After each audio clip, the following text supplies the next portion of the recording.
After opening new Canva project, go to uploads images, and after uploading your image, drag it to the design, adjust the size, and go to elements, shapes, choose the square, and change the color to black and resize it like this.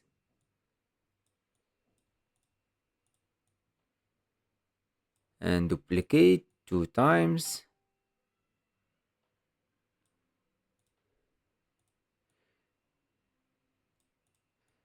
Select all these shapes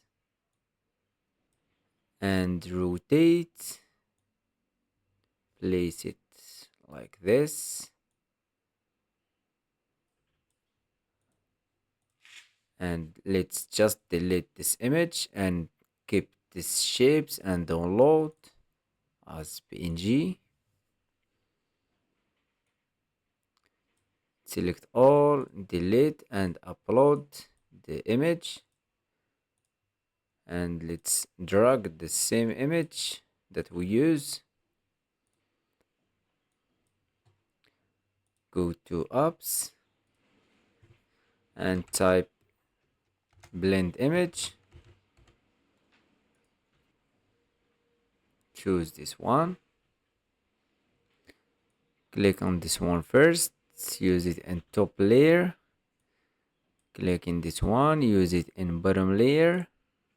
Go to blend mode and choose screen. Click add to design.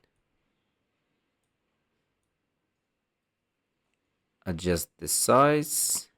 And let's use the same image.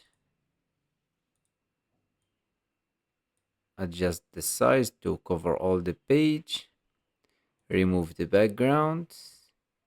And let's crop it from the bottom. And here is the final results.